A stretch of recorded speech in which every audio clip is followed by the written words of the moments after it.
નમસ્તે વિદ્યાર્થી મિત્રો, ઓનલાઈન એજ્યુકેશનમાં માતૃછાયા કન્યા વિદ્યાલય આપનું સ્વાગત કરે છે। આપણે ધોરણ 10ની અંદર વિજ્ઞાન વિષયની અંદર આપણે પ્રકરણ પ્રકાશ, પરાવર્તન અને વક્રીભાવની વાત કરતા હતા। એમાં આપણે ગોળીય અરીસા અને તેના જે પદો છે તેની વાત આપણે કરી છે। આજે આપણે આ ભાગની અંદર ગોળીય અરીસા વડે રચાતા પ્રતિબિંબ એટલે કે ગોળીય અરીસાના બે પ્રકાર છે, અંતર્ગોળ અને બહિર્ગોળ અરીસો। તો અંતર્ગોળ અરીસા દ્વારા જે પ્રતિબિંબો રચાય છે તેની વાત કરીશું અને બહિર્ગોળ અરીસા દ્વારા જે પ્રતિબિંબો રચાય છે અને તેમના ઉપયોગોની આ ભાગની અંદર વાત કરીશું। અને વધુ એક ઇમ્પોર્ટન્ટ ટોપિક એટલે કિરણાકૃતિનો ઉપયોગ દ્વારા ગોળીય અરીસા વડે રચાતું પ્રતિબિંબનું જે નિરૂપણ છે તેની વાત પણ આપણે આ ભાગની અંદર કરીશું। તો ભાગની શરૂઆતમાં ગોળીય અરીસાઓ વડે રચાતા પ્રતિબિંબની વાત કરીએ। તેમાં સૌપ્રથમ અંતર્ગોળ અરીસા દ્વારા વસ્તુના જુદા જુદા સ્થાન માટે મળતા પ્રતિબિંબનું સ્થાન આપણે નક્કી કરીશું। અંતર્ગોળ અરીસો વિદ્યાર્થી મિત્રો તમે આકૃતિમાં જોઈ શકો છો અને અંતર્ગોળ અરીસા દ્વારા જે પ્રતિબિંબો મળે છે તેને આપણે એનિમેશન દ્વારા સમજીશું અને આકૃતિ અને ચિત્રો દ્વારા પણ એને સમજવાની કોશિશ કરીશું। હવે વિદ્યાર્થી મિત્રો, જ્યારે અંતર્ગોળ અરીસાની સામે આપણે વસ્તુ મૂકીએ છીએ ત્યારે વસ્તુનું સ્થાન એ તેના પ્રતિબિંબનું કેવા પ્રકારનું મળે છે તેનો આધાર રાખે છે। એટલે કે વસ્તુનું સ્થાન પરથી અંતર્ગોળ અરીસાનું કેવું પ્રતિબિંબ મળશે તે નક્કી થાય છે।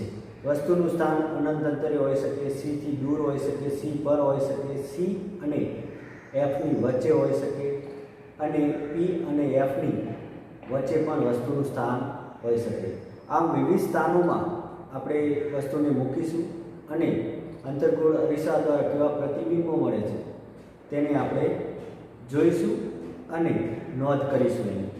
તો ચાર ભાગો આપણે અવલોકન કરીશું। પહેલાં તો વસ્તુનું સ્થાન, પ્રતિબિંબનું જે સ્થાન મળે છે તે, પ્રતિબિંબ કેવું મળે છે એટલે કે કેટલું મોટું કે નાનું મળે છે અને તેનો પ્રકાર એ કેવો છે તેની આપણે નોંધ કરીશું। તો જોઈએ, સૌપ્રથમ અનંત અંતરેથી આવતા કિરણો છે તે અંતર્ગોળ અરીસા પર જ્યારે પડે છે એટલે કે વસ્તુનું સ્થાન એ અનંત અંતરે છે। ધારો કે સૂર્યપ્રકાશ એ અનંત અંતરેથી અંતર્ગોળ અરીસા ઉપર આપાત થાય છે। જે સૂર્યપ્રકાશના કિરણો છે એ અનંત અંતરેથી અંતર્ગોળ અરીસામાં પર આપાત થાય છે ત્યારે વસ્તુનું જે પ્રતિબિંબ છે તેનું સ્થાન છે, તેનું પરિમાણ છે અને એ કેવા પ્રકારનું છે એ જોઈએ। એનિમેશનમાં તમને દેખાય છે કે અનંત અંતરા કિરણો અંતર્ગોળ અરીસા ઉપર પરાવર્તિત થઈ મુખ્ય કેન્દ્ર એફ પર મળે છે તે એનિમેશનમાં દેખાય છે અને તેનું જે માપ છે, જે પરિમાણ છે તે ખૂબ જ નાનું, નહિવત તમને જોવા મળે છે। પ્રતિબિંબનો પ્રકાર વિદ્યાર્થી મિત્રો વાસ્તવિક અને ઉલટું તમે જોઈ શકો છો। આમ અનંત અંતરેથી આવતા જે કિરણો છે તેનું સ્થાન એ મુખ્ય કેન્દ્ર ઉપર છે અને તેનું માપ એ ખૂબ જ નહિવત છે અને તે વાસ્તવિક અને ઉલટું જોવા મળે છે। બીજું વસ્તુનું સ્થાન લઈએ તો સીથી દૂર લઈએ તો તમને એનિમેશનમાં દેખાય છે તો પ્રતિબિંબનું જે સ્થાન છે એ એફ અને સીની વચ્ચે મળતું જણાય છે અને પ્રતિબિંબનું પરિમાણ પણ નાનું જે જોવા મળે છે। તેનો પ્રકાર એ વાસ્તવિક અને ઉલટું જોવા મળે છે। એટલે કે વાસ્તવિક પ્રતિબિંબ મળે છે એનો મિનિંગ શું થશે કે જે પ્રતિબિંબ છે એને આપણે પડદા ઉપર ઝીલી શકીએ છીએ વિદ્યાર્થી મિત્રો। તો આ થઈ સીથી દૂર વસ્તુની જે સ્થાન છે તેની વાત। બીજું એક જોઈએ, વસ્તુનું સ્થાન આપણે સી પર રાખીએ તો સી પર રાખવાથી વિદ્યાર્થી મિત્રો શું ફેરફાર થાય છે તો સી પર વસ્તુનું સ્થાન રાખવાથી પ્રતિબિંબ આપણને સી પર જ મળે છે અને પ્રતિબિંબનું જે પરિમાણ છે એ વસ્તુના પરિમાણ જેટલું મળે છે અને તેનો પ્રકાર એ વાસ્તવિક અને ઉલટું એ તમે જોઈ શકો છો. ત્યારબાદ આપણે સી અને એફની વચ્ચે રાખીએ તો વિદ્યાર્થી મિત્રો એ સીથી દૂર જાય છે. જેમ જેમ આપણે અંતર્ગોળ અરીસા તરફ આવીએ છીએ અનંત અંતરેથી સીથી દૂર સી પર અને સીની અને એફની વચ્ચે જેમ જેમ વસ્તુને લઈ જઈએ છીએ તેમ આપણને પ્રતિબિંબ એ દૂર જતું જણાય છે. એટલે કે એફ સી અને એફની વચ્ચે અને સીથી દૂર. તો આ સી અને એફની વચ્ચે જ્યારે વસ્તુનું સ્થાન રાખીએ છીએ ત્યારે પ્રતિબિંબનું જે સ્થાન છે એ સીથી દૂર જણાય છે અને તેનું પ્રતિબિંબનું જે પરિમાણ છે એ વિવર્તિત અને મોટું જણાય છે. તો વિદ્યાર્થી મિત્રો આપણને ખ્યાલ આવે છે કે જેમ અંતર્ગોળ અરીસામાં જેમ જેમ નજીક જઈએ છીએ તેમ આપણને મોટું પરિમાણ મળે છે. તે તમે પીક દ્વારા પણ જોઈ શકો છો કે જે તમારો જે આપણે હાથ છે તે ખૂબ જ નજીક હોવાથી તેનું પરિમાણ એ ખૂબ જ મોટું જણાય છે. એટલે જે હાથ છે એ ખૂબ જ વિવર્તિત જોવા મળે છે, એટલે મોટો જોવા મળે છે. પ્રતિબિંબનો પ્રકાર એ વાસ્તવિક અને ઉલટું જોવા મળે છે. હવે એફ પર વાત કરીએ કે એફ પર વસ્તુનું સ્થાન રાખવાથી પ્રતિબિંબનું સ્થાન ક્યાં મળશે? તો તમે સમજી શકો છો કે વસ્તુનું સ્થાન એ એફ પર રાખવાથી એ આપણને અનંત અંતરે મળશે.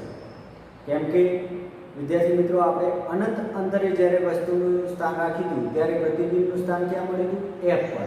હવે જ્યારે એફ પર રાખીશું વસ્તુનું સ્થાન ત્યારે આપણને પ્રતિબિંબ એ અનંત અંતરે મળશે અને પ્રતિબિંબનું પરિમાણ એ ખૂબ જ વિવર્તિત પ્રકારનું જોવા મળશે. એ તમે જોઈ શકો છો. પ્રતિબિંબનો પ્રકાર એ વાસ્તવિક અને ઉલટું જોવા મળે છે.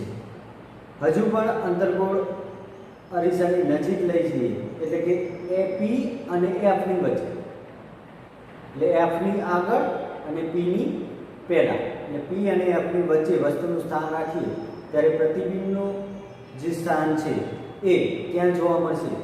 તો તે વિદ્યાર્થી મિત્રો અરીસાની પાછળ જોવા મળશે અને અરીસાની પાછળ જોવા મળે તો વિદ્યાર્થી મિત્રો તે પ્રતિબિંબ કેવું મળશે? તો તે પ્રતિબિંબ આભાસી પ્રતિબિંબ મળશે અને તેનું પ્રતિબિંબનું પરિમાણ છે એ વિવર્તિત જોવા મળે છે અને પ્રતિબિંબનો પ્રકાર એ આભાસી અને ચત્તુ જોવા મળે છે. આમ વિદ્યાર્થી મિત્રો અંતર્ગોળ અરીસામાં જેમ જેમ નજીક જઈએ છીએ તેમ તેમ જે પ્રતિબિંબનું જે પરિમાણ છે એ મોટું થતું જાય છે. અનંત અંતરે હતું વસ્તુનું સ્થાન ત્યારે મુખ્ય કેન્દ્ર એફ પર મળે છે ત્યારે પ્રતિબિંબનું જે પરિમાણ છે એ નાનું મળે છે. જ્યારે સી પર મૂકીએ છીએ વક્રતા કેન્દ્ર પર ત્યારે આપણને વક્રતા કેન્દ્ર પર જ પ્રતિબિંબનું સ્થાન મળે છે અને તેનું પરિમાણ એ વસ્તુ જેટલું મળે છે. સી અને એફની વચ્ચે લઈ જઈએ છીએ ત્યારે એ સીથી દૂર મળે છે અને તેનું પ્રતિબિંબ મોટું થતું જાય છે. તેવી રીતના એફ પર રાખીશું તેમ પ્રતિબિંબનું પરિમાણ એટલે કે એ ખૂબ જ મોટું થતું જાય છે. જેમ અરીસાની નજીક જઈએ છીએ તેમ પ્રતિબિંબ ખૂબ જ મોટું જણાય છે. હવે વિદ્યાર્થી મિત્રો જે આ પ્રતિબિંબના પ્રકાર છે એ સ્થાન અને પરિમાણ, જે પ્રતિબિંબના જે સ્થાન છે, પ્રકાર છે અને પરિમાણ છે એ વસ્તુના સ્થાન ઉપર આધાર રાખે છે એટલી આપણને ખબર પડે છે. તો આવા અંતર્ગોળ અરીસાના ઉપયોગો જોઈએ વિદ્યાર્થી મિત્રો. તો અંતર્ગોળ અરીસામાં આપણે ટોર્ચ લાઇટ, સર્ચ લાઇટ, હેડલાઇટમાં વગેરેમાં પરાવર્તક તરીકે ઉપયોગમાં લઈએ છીએ. દાઢી અને મેકઅપ કરતી વખતે અરીસામાં ચહેરાનું મોટું પ્રતિબિંબ જોવા માટે પણ અંતર્ગોળ અરીસાનો ઉપયોગ કરીએ છીએ. સૂર્યકુકર અને સૌર ભઠ્ઠીમાં મોટા અંતર્ગોળ અરીસા વાપરીને સૂર્યપ્રકાશને એકત્રિત કરવામાં આવે છે. કેમ કે જે સૂર્યપ્રકાશ આવે છે તેના કિરણો અનંત અંતરેથી આવતા હોય છે અને તેને એક બિંદુ આગળ કેન્દ્રિત કરવામાં આવે છે. એટલે આપણે જાણીએ છીએ કે અંતર્ગોળ અરીસા દ્વારા અનંત અંતરેથી આવતા કિરણોને મુખ્ય કેન્દ્ર એફ પર કેન્દ્રિત કરી શકાય છે. આમ સૂર્યના કિરણોને એક કેન્દ્ર પર કેન્દ્રિત કરી અને સૂર્યપ્રકાશની જે ઉર્જા છે તેનો ઉપયોગ આપણે અંતર્ગોળ અરીસા દ્વારા કરી શકીએ છીએ. ડૉક્ટરના હેડ મિરર તરીકે પણ અંતર્ગોળ અરીસાનો ઉપયોગ થાય છે. જે દર્દીઓના જે નાક, કાન, આંખની તપાસ કરતી વખતે જે ડૉક્ટર હેડ મિરર પહેરે છે તેમાં પણ અંતર્ગોળ અરીસાનો ઉપયોગ થાય છે. દૂરબીનમાં પણ મોટા અંતર્ગોળ અરીસાઓ વાપરી અને સ્પષ્ટ પ્રતિબિંબ જોઈ શકાય છે. તો આ થઈ વિદ્યાર્થી મિત્રો અંતર્ગોળ અરીસાના ઉપયોગોની વાત. હવે વધુ ટોપિકની વાત કરીએ કે બહિર્ગોળ અરીસા વડે રચાતા પ્રતિબિંબની વાત કરીએ. જેવી રીતના અંતર્ગોળ અરીસા વડે રચાતા પ્રતિબિંબની, તેના પરિમાણની અને કેવા પ્રકાર છે તેની વાત આપણે કરીએ. એવી જ રીતના આપણે બહિર્ગોળ અરીસા માટે પણ વાત કરીએ અને તેનો ઉપયોગ પણ જોઈએ.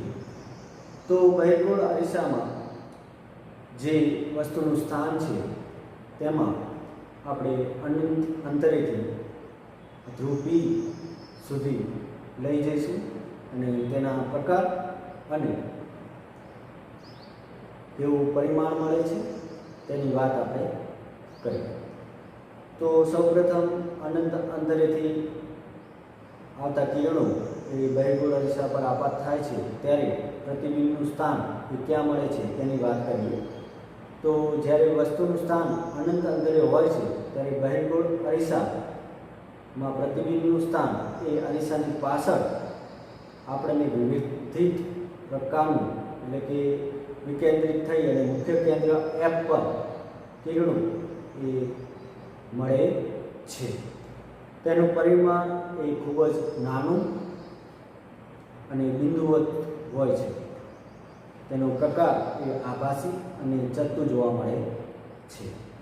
બીજું વિદ્યાર્થી વાત કરીએ તો કે અનંત અંતરે અને ધ્રુવ વચ્ચે ગમે ત્યાં રાખીએ તો તમે એનિમેશન દ્વારા જોઈ શકો છો કે જેમ જેમ અનંત અંતરેથી ધ્રુવ P સુધી લાવીએ છીએ, ગમે ત્યાં લાવીએ છીએ ત્યારે પ્રતિબિંબનું સ્થાન પણ અરીસાની પાછળ અને P અને F ની વચ્ચે એ મળે છે.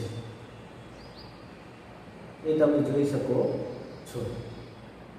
પ્રતિબિંબનું પરિમાણ એ નાનું મળે છે અને તેનો પ્રકાર એ આભાસી અને ચત્તુ એ જોવા મળે છે. હવે બહિર્ગોળ અરીસાના ઉપયોગો જોઈએ વિદ્યાર્થી મિત્રો. બહિર્ગોળ અરીસાનો ઉપયોગ એ વાહનોમાં સાઇડ મિરર તરીકે ઉપયોગ થાય છે. વાહનોના ડ્રાઈવર તેની પાછળ આવતા ટ્રાફિકને જોઈ શકે અને સુરક્ષિત રીતે પોતાનું વાહન ચલાવી શકે તેના માટે બહિર્ગોળ અરીસાનો ઉપયોગ થાય છે. મોટા બહિર્ગોળ અરીસા વેપારી કે દુકાનદારો પોતાની દુકાનની સલામતી માટે પણ રાખે છે.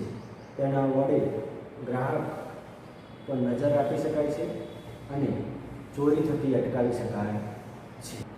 આમ બહિર્ગોળ અરીસાનો ઉપયોગ એ વેપારી અને દુકાનદારો એ સલામતી માટે પણ કરે છે. વધુ ટોપિકની વાત કરીએ કે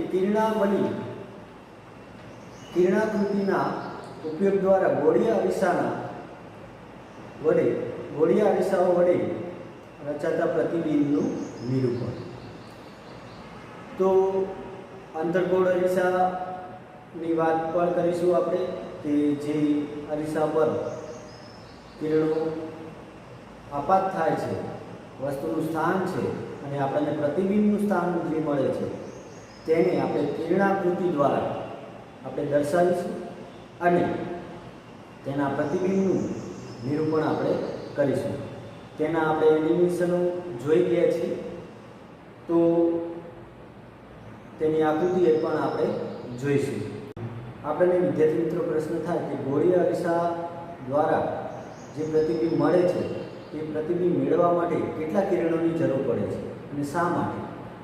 તો ગોળીય અરીસા વડે રચાતા વસ્તુનું પ્રતિબિંબનું સ્થાન એ કિરણાકૃતિ વડે દોરી અને નક્કી કરી શકાય છે. આ માટે વિદ્યાર્થી મિત્રો વસ્તુમાંથી જે કિરણો નીકળે છે એ મોટી સંખ્યામાં લઈ શકીએ છીએ, પરંતુ સ્પષ્ટ કિરણાકૃતિ દોરવા માટે ફક્ત 2 જ કિરણો પૂરતા છે. વધુ કિરણોની જરૂર પડતી નથી, કેમ કે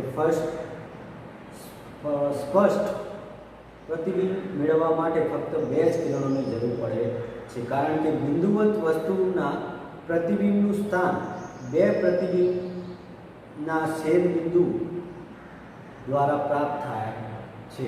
આપણે જાણીએ છીએ કે 2 કિરણો જ્યારે એકબીજાને છેદે છે ત્યારે આપણને છેદ બિંદુ મળે છે અને છેદ બિંદુ દ્વારા આપણે પ્રતિબિંબનું સ્થાન એ નક્કી કરી શકીએ છીએ. આમ આપણને 2 કિરણોની જ જરૂર પડે છે. કેમ કે કારણ શું આપીશું? કારણ કે પ્રતિબિંબનો જે પ્રકાર છે તેને 2 કિરણોના છેદ બિંદુ દ્વારા એ નક્કી થાય છે, એટલે કે 2 કિરણોની જ જરૂર પડે છે. ગોળીય અરીસા વડે જે બિંદુવત પ્રતિબિંબ રચાય છે તેને સમજવા માટે આપણે મુખ્યત્વે 4 કિરણોની ચર્ચા કરીશું. 4 કિરણો એટલે કે 4 નિયમો પણ તમે કહી શકો છો.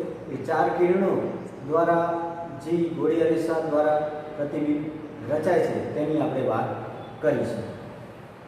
સૌપ્રથમ આપણે અંતર્ગોળ અરીસા દ્વારા આપણે 4 કિરણો એ આપાત કરીશું અને એ 4 કિરણો દ્વારા કેવું પ્રતિબિંબ મળે છે તેની આપણે વાત કરીશું.